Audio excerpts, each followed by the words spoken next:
voice in the last stall. Caleb had left his notebook at school. That was the whole reason any of this started. A simple, stupid mistake. Football practice had gone long, his legs were heavy, and his mind had already checked out before his body did. The assignment was due the next morning, so he turned around. The campus looked nothing like itself at night. During the day, it was loud and crowded and ordinary. Sneakers on linoleum, lockers banging, someone always laughing too hard at something. Even the air felt different, thicker somehow, like the school had been holding its breath and waiting. Caleb told himself he'd be in and out in 5 minutes.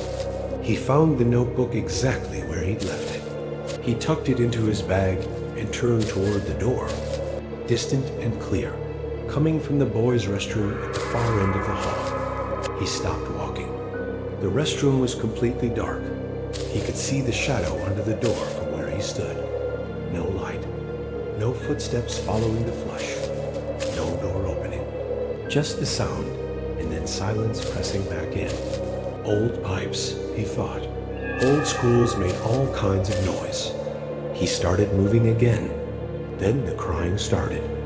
But it didn't stop. It stayed just below the surface of the silence, thin and wet and wrong, in a way that was hard to explain, but impossible to ignore. It sounded like a child.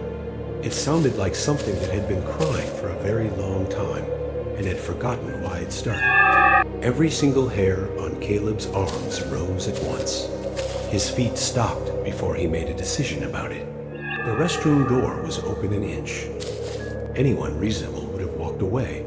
His hand was on the door, and he was pushing it open.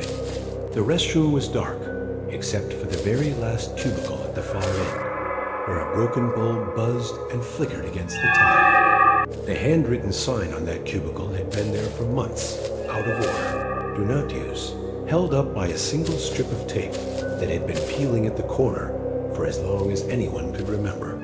The crying stopped the exact moment Caleb stepped inside. What replaced it was dripping water and a silence that felt occupied. He looked down. Footprints crossed the floor, leading from the entrance straight to the broken cubicle. Small footprints, bare feet. The mud they were pressed into was wet, which made no sense because it hadn't rained in 4 days.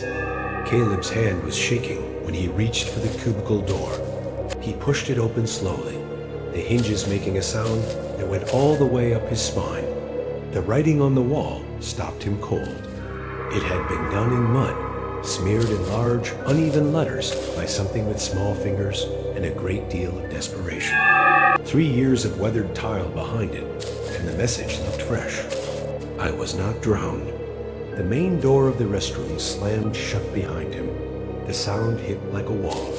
Staring at the center of the room, where the broken light didn't quite reach. The darkness there was different from the darkness everywhere else. It had a shape to it. It had a temperature, cold, deliberate cold, the kind that moves toward you rather than simply existing around you. 3 years earlier, a boy named Felix had died in the river behind the industrial park, 2 blocks from school. He had slipped on the wet rocks at the bank, and the current had taken him fast. They searched for 5 days.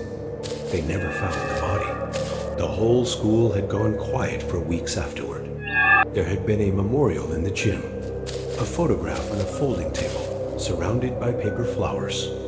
And Caleb had stood in that gym with everyone else and stared at the picture of a boy he had eaten lunch beside for 2 years. He had stood there and said nothing. Standing in the dark of that restroom, it was more like something landing in the center of his chest. A weight, a knowing, a message delivered somewhere below language. It carried his name, and it carried a question about that day at the river, the one he had buried so carefully and for so long that he had almost stopped knowing it was there. He ran. He hit the door with his shoulder and burst into the hallway, and he did not stop until he was outside, with the night air against his face and the building behind him. He stood on the grass and bent over with his hands on his knees, and for a long time, the only thing in the world was the sound of his own breathing. He drove home with every light in the car switched on. Sleep didn't come. By 3 in the morning, he had almost succeeded. It had been exhaustion, shadows in old pipes, and a mind that had been running on empty. He had not seen anything in that restroom that couldn't be explained. He believed it. He needed to believe it. His phone buzzed at 4:32. Unknown number. He stared at the screen for 2 full rings before his thumb moved. A river, deep and rushing. The exact sound a current makes when it is strong enough to take a person and not give them back. It lasted for 11 seconds. Then the call ended, and the silence that followed was the loudest thing Caleb had ever heard. He sat without moving for a long time. The memory that had been buried for 3 years came up slowly. An afternoon at the river. Wet rocks. Felix losing his footing at the edge of the bank. The split second where Caleb was close enough, and the hand he had started to extend, and then pulled back. Not pushed. He had not pushed. He had simply not reached. He had simply stood there while the current decided everything.